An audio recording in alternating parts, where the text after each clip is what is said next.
তাবিউ খুতুওয়াতিশ শাইতান ইন্নাহু লাকুম আদুউন মুবিন। হে ঈমানদারগণ, তোমরা পরিপূর্ণ ইসলামে দাখিল হও। তোমরা শয়তানের কথা পালন করো না। শয়তান তোমাদের প্রকাশ্য দুশমন। আল্লাহ সুবহানাহু ওয়া তাআলা আমাদেরকে এই কালামে হাকিমে যে আমাদেরকে যে চলার পথে যে শয়তান যে আমাদের প্রকাশ্য দুশমন, আমাদের পিছনের ইবলিস শয়তান সর্বক্ষণে তার ডিউটি দিয়ে আমাদের কিভাবে ধোঁকা দিবে। অতএব আমাদের সকলকে ইবলিস শয়তানের ধোঁকা থেকে বাঁচার জন্য সর্বক্ষণ প্রচেষ্টা থাকতে হবে। ইমানি পরীক্ষা দিতে হবে। ইমানদারদের পরীক্ষা হলো বিভিন্ন পর্যায়ে ইমানদারের পরীক্ষা দিতে হবে যে আমাদের চলাফেরা, লেনদেন, কথাবার্তা, আচার আচরণ সব ইমানি তাকওয়ার মাধ্যমে আমাদের সকলকে যে সর্বপ্রথম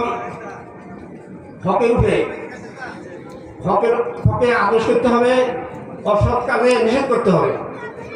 আর সকল ইমানদারদের দাবি হলো যে ওয়াকিমুস সালাত, নামাজ কায়েম করো, ওয়াকিমুদ্দিন, দিন প্রতিষ্ঠা করো। এই জমিন যার বিধান চলবে তার, আল্লাহর জমিনে আল্লাহর বিধান কায়েম করার জন্য কোনো নবী রাসূল আসে গেছে, আর কোনো নবী রাসূল আসবে না।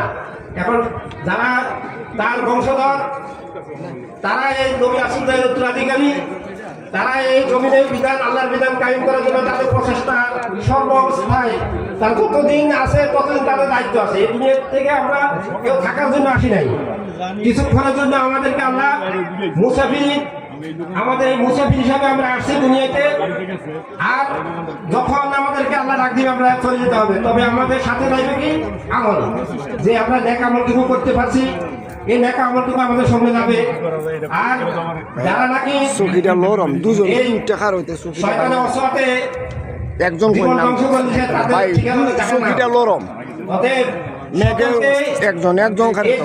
আখিরাতের কামাই করার জন্য সকল আপ্রাণ চেষ্টা করতে হবে। আর নিজে নামাজের জন্য নিজে নামাজ পড়বেন, অপরকে রাখতে হবে। ওয়াকিমুস সালাত, নামাজ কায়েম করো। নামাজ যে কায়েম করবেন, আপনি নিজে নামাজ পড়বেন, জান্নাতে একা একা যাইবেন। আপনি বাইরের কথা বলতে হবে, পড়োশি আর পড়ছে সবাইকে নামাজের জন্য আপনি তাকে দিতে হবে, না হলে আপনার মুসিবত আছে। অতএব সকালে এই নামাজ কায়েম করা এটা সকলের ফরজ, আর দিন প্রতিষ্ঠার কাজ করা সকলের ফরজ। অতএব সকলের ইমানি দায়িত্ব হিসাবে সকলে আপনার চেষ্টা করবেন যেন এই জমিনে আল্লাহর বিধান কায়েম হয়। আসসালামু আলাইকুম ওয়া রাহমাতুল্লাহি ওয়া বারাকাতুহু।